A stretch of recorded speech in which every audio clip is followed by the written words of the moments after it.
Amin. Ada baiknya sebelum mulai pembelajaran hari ini kita berdoa dulu, boleh minta tolong ketua kelasnya dipimpin doa. Sebelum kita mulai pembelajaran, baca doa mulai. Bismillahirrahmanirrahim. Rabbi sholli sadri wa yassir li amri wahlul 'uqdatam min lisani yafqahu qawli. Rabbi zidni ilman warzuqni fahman. Amin. Tadi yang nggak masuk Ananda ya? Iya. Berarti yang lainnya masuk. Masuk Ibu. Dari babnya kita langsung saja. Oke, kita lanjutkan materi hari ini tentang prosa. Jadi sebelumnya kan kita udah membahas minggu kemarin, ada yang masih ingat nggak pembelajaran kita? Panas. Ya panas Ibu.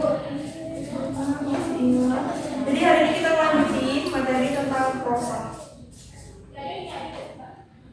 Oke, sebelum Ibu jelasin tentang prosa, ada yang tahu sebelumnya atau pernah membaca karya prosa? Prosa itu yang kayak novel itu bukan Ibu? Benar.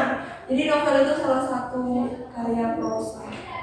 Oke, sebelum itu Ibu jelasin biar kalian tahu apa sih pengertian dari prosa. Jadi prosa itu adalah salah satu karya sastra berbentuk karangan cerita atau biasanya disebut sebagai karangan bebas yang tidak terikat oleh rima dan ritme seperti halnya puisi. Jadi prosa ini lebih bebas. Dan yang kedua, ini ada ciri-ciri dari prosa. Yang pertama, ciri-cirinya itu bentuknya bebas. Seperti dari pengertiannya tadi kan dijelaskan bahwa prosa itu tidak terikat oleh rima dan ritme seperti halnya karya sastra yang lain. Yang kedua, tentunya memiliki tema. Yang ketiga, penggunaan bahasanya itu menggunakan bahasa Indonesia, bahasa Melayu, atau menggunakan bahasa asing yang lainnya. Yang keempat, di dalam prosa ini terdapat tokoh, alur, latar, dan amanat. Dan yang kelima, prosa selalu mengikuti perkembangan zaman. Jadi karya prosa ini selalu update mengikuti perkembangan. Dan yang keenam, dalam prosa biasanya ada yang menampilkan nama pengarangnya, ada juga yang tidak menampilkan nama pengarang. Yang ketiga itu ada jenis dari prosa. Secara umum jenis prosa itu ada dua, yaitu prosa lama dan prosa baru. Untuk prosa lama sendiri merupakan karya sastra yang belum atau tidak terpengaruh oleh budaya sastra dari luar. Misalnya seperti dongeng, cerita rakyat, hikayat, riwayat, dan sejarah. Dan yang kedua ada prosa baru. Prosa baru ini karya sastra yang sudah terpengaruh atau mendapat pengaruh dari karya sastra dari budaya luar seperti novel, roman, cerpen, biografi, autobiografi, dan esai. Kayak Prosa lama ya Bu ya. Oke, yang terakhir ada struktur dari prosa. Yang pertama itu ada tema. Tentunya dalam sebuah karya itu memiliki tema untuk membuat gambaran akan seperti apa karya itu dibuat. Lalu yang kedua itu ada tokoh dan penokohan. Tokoh dan penokohan ini seperti sifat-sifat atau peran-peran dari masing-masing tokoh di dalam cerita tersebut. Lalu yang ketiga ada alur. Kita tahu bahwa alur itu rangkaian peristiwa yang saling berhubungan. Dan seminimal mungkin dalam alur itu ada tiga komponen. Yang pertama itu orientasi, biasanya pengenalan tokoh, pengenalan ceritanya. Lalu yang kedua itu ada komplikasi, biasanya dimulai konflik sampai dengan klimaks. Dan yang terakhir itu resolusi atau penyelesaian dari konflik. Setelah alur itu ada latar. Latar itu ada latar tempat, latar waktu, dan latar suasana. Dan yang kelima ada gaya bahasa, seperti pilihan entah itu wajah yang digunakan atau diksi yang digunakan. Yang keenam ada sudut pandang, entah itu sudut pandang orang pertama atau orang kedua.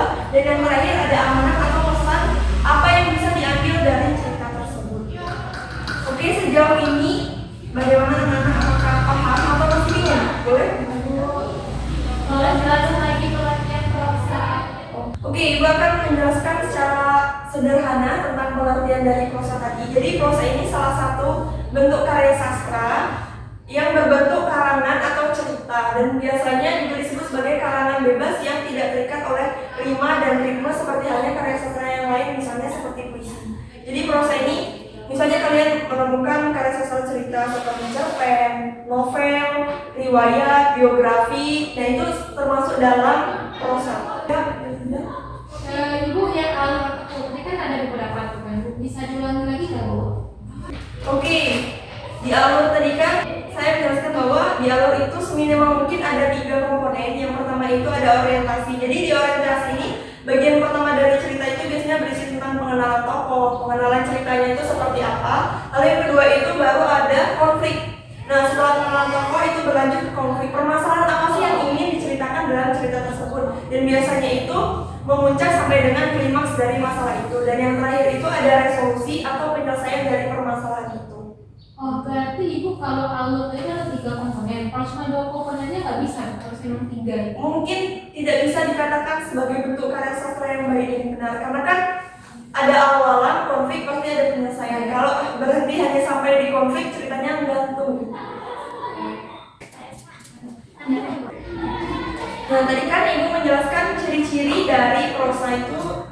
Untuk prosa lama itu ada dongeng, sage, mitos, dan fabel. Ini salah satu contohnya. Tentang dongeng kancil mungkin kalian udah gak asing kan? Iya. Kancil mungkin ada lagi yang kalian tahu dongeng tentang apa? Yang pernah kalian temuin? Mas. Nah, Mas. Lalu ada lagi dongeng. Mungkin masa kecil kalian pernah dengar? Kalau Jogja,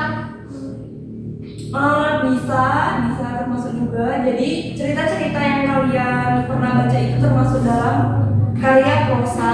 Lalu selain dongeng yang kedua itu ada cerita rakyat seperti Sang Kuryang, terus asal-muasal Danau Toba. Nah, itu termasuk juga ke dalam karya prosa lama. Untuk karya prosa baru mungkin kalian sering ketemu cerpen dan novel. Pernah baca? Pernah. Atau mungkin pernah membuat? Oke, jadi itu sedikit contoh dari karya prosa lama dan prosa baru tadi. Oke, selanjutnya Ibu mau memberi kalian tugas untuk membuat salah satu bentuk karya prosa, bebas entah itu prosa lama atau baru. Mungkin lebih mudahnya buat aja prosa baru, cerpen, dan dikumpulkan di pertemuan selanjutnya dengan struktur yang sudah Ibu jelaskan tadi. Jadi di dalam cerpennya harus ada tema, tokoh, alur, latar, gaya bahasa, sudut pandang, dan oke, sanggup. Ibu dua aja dari sini, Bu. Mungkin boleh. Nanti kalau misalnya ada yang masih dibingungin, Ibu alurnya seperti apa? Nanti di pertemuan selanjutnya sebelum misalnya belum mau dikumpulin, boleh ditanya dulu kan. Jadi konsultasi, Ibu ini benar nggak sih? Oke, Bu. Oke, Bu. Sepertinya cukup tentang materi prosa kita. Ditunggu pertemuan selanjutnya, jangan lupa 2 minggu lagi tugas cerpennya dikumpul. Mengingat waktu juga karena udah siang, Ibu tutup pertemuan hari ini. Ibu mohon maaf untuk salah-salah penyampaian dan salah katanya. Kita akhiri sama-sama dengan mengucapkan lafaz hamdulillah. Alhamdulillah.